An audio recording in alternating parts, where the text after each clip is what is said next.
Almost 9 million Brits are currently taking antidepressants, but it seems not just humans who need help. Well, vets have reported a huge surge in prescriptions of puppy Prozac as owners use medication to help treat their dog's behavioural issues. And that includes our next guest, Emma Reid, who says they've currently cured their cockapoo Chester of his anxiety. But are they really safe to give to your pooch? Well, Emma is joining us now with vet Dr. Sean McCormack. Welcome to both of you. And welcome to little Chester, who's got his back to us at the moment.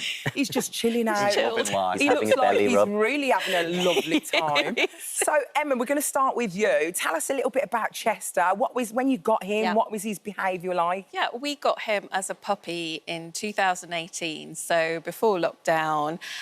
He was definitely Captain Cautious, on the cautious side of life. He wasn't a really, you know, aggressive sort of out there puppy.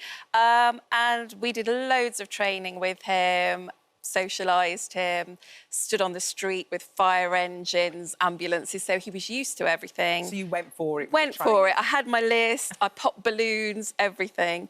And then we went through adolescence, which is when dogs can sometimes regress a bit in their behaviour. Yeah. And then we were towards the end of that, and I noticed that he suddenly was really anxious on walks. He started randomly barking, sometimes lunging at people. I couldn't pinpoint it to a particular type. So it became really stressful for him and for me.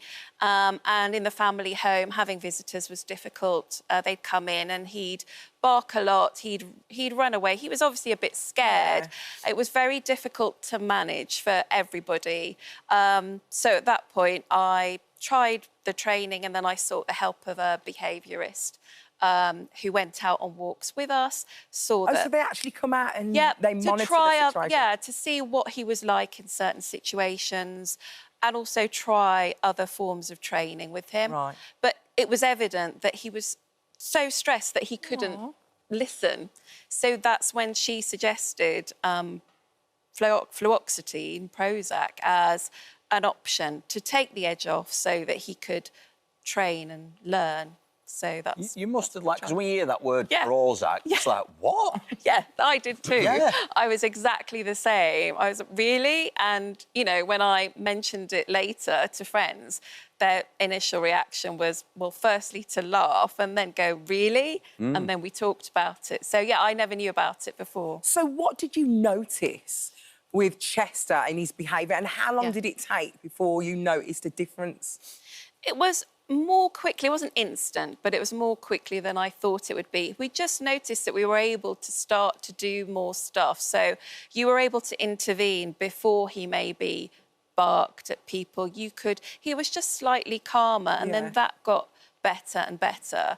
I mean, for example, this would have been a complete... Could we not have done this? No, I would never have come out here. I wouldn't even go into cafes and things with him a few years ago because he was just too stressed and that wasn't fair on him. So, you know, it's a balance of putting them in the situation but also getting them used to the situations. You can't hide away. OK. Yeah, I think most pet owners as well, kind of, like, when it comes to medication and stuff like that, it's... You hear people around about bonfire night when there's a lot of loud explosions, and I think a lot of people have done that. But this is...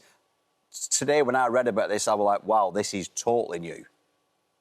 I mean, what are the people's reactions when you tell them that they're on puppy Prozac? They think it's hilarious. I mean, he's not... Well, he's not a puppy, so I've got to make that clear. So he's now 7, but he started taking it when he was just beyond 2, basically. They do think it's hilarious. I'm able to laugh at myself because it sounds like, oh, ridiculous dog owners who can't train their dogs and they go for this option. But no, I think done responsibly, it's helped him enormously. Well, let's talk to Dr. Sean, because there's a massive surge in this drug being used at the moment. Firstly, is it safe for the dog for you to be doing this? It is safe for the dog, so people are surprised to hear that, you know, human Prozac. It's the same drug, fluoxetine.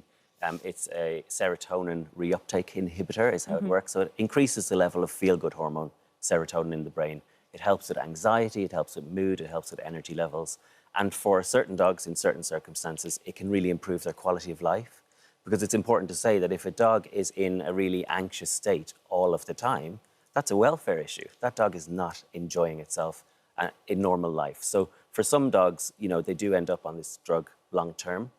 But normally how we prescribe it is as an aid, you know, a short-term aid to get them out of what Emma says, that heightened state of anxiety, so that you can focus on behavioural modification and getting them used to the things that they're afraid of. So normally it's kind of prescribed as a short-term kind of adjunct to behavioural therapy. So you're not using it forever? No, no. In most Do you know what's amazing? As you were talking, everything about that, then I was like, wow, we have come a long way since Barbara Woodhouse.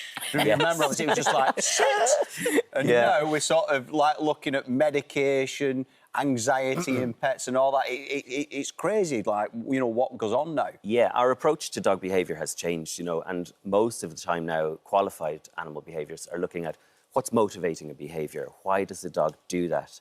Is that a natural and normal and advantageous behaviour for a dog?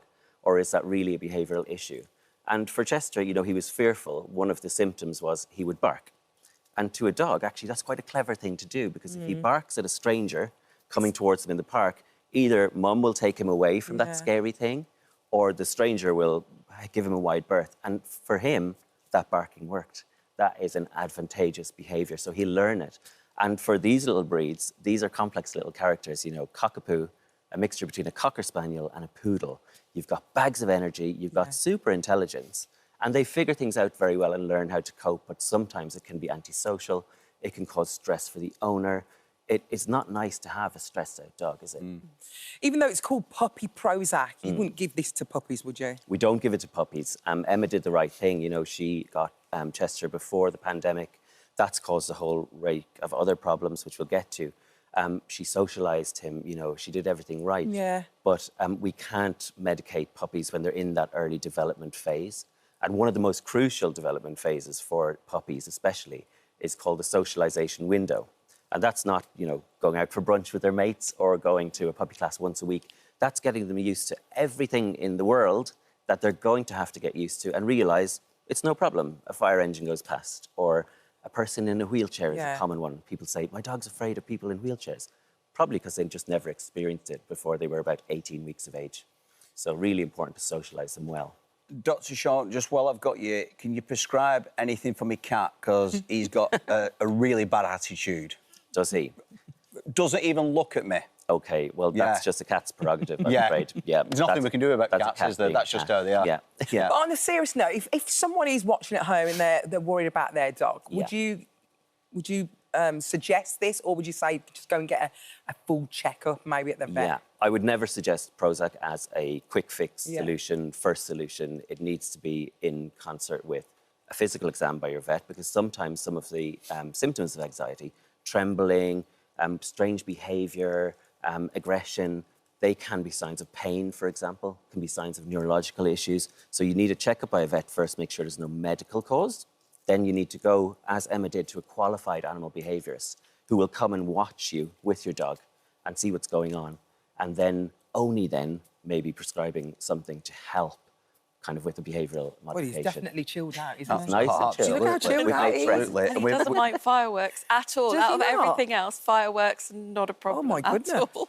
We've had a message here from the British Small Animal Veterinary Association. Dr. Julian Horde said, fluoxetine could be hugely beneficial, helping more than half of dogs with separation anxiety or dominance aggression, but he also warned against drawing parallels between depressed humans and dogs, saying we don't know whether dogs have the same sort of mental health issues as people. Yeah, and that's a really good point. I think as society changes and as the role of dogs in society changes, one of the mistakes we're making, I think, is that we're humanising dogs a little too much and we're forgetting that they're dogs. Yeah. We're not learning their language. We have expectations of them. You know, we're expecting dogs not to behave like dogs. So there's been a wave of pandemic puppies, and there's been a great study by Dr. Rowena Packer at the Royal Veterinary College looking at the pandemic puppy boom. We saw the population of dogs go from 9.5 million to nearly 14 million in just a couple of years. And by and large, I'm making sweeping statements, but by and large, a lot of them were first-time dog owners. inexperienced dog owners maybe who hadn't had a dog since their childhood. A lot of the puppies were bred to meet the surgeon demand, so not necessarily bred very well or with regard to their temperament. So there was problems there. And then it was a perfect storm. We were all locked down, so you couldn't socialise your dog.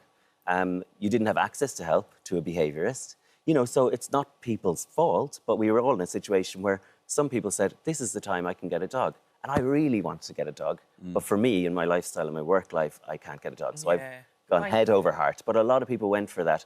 And it has created this wave. And I think, hopefully, we're riding the crest of that wave now. And the population of dogs that need Prozac, hopefully the next wave along will be better able to cope with life. Thank you so much for explaining so well. And Emma, good luck. Thank you very much. Chester, I mean, we can see it's I'm taking him home, I think. He's lovely. He's not having it, look. Good boy. Thank you so very much. Hi, everyone. Just wanted to say thank you for visiting our This Morning YouTube channel. Now, listen, we upload new content every day, so go ahead and hit that subscribe button so you don't miss out. And we'll see you in the morning.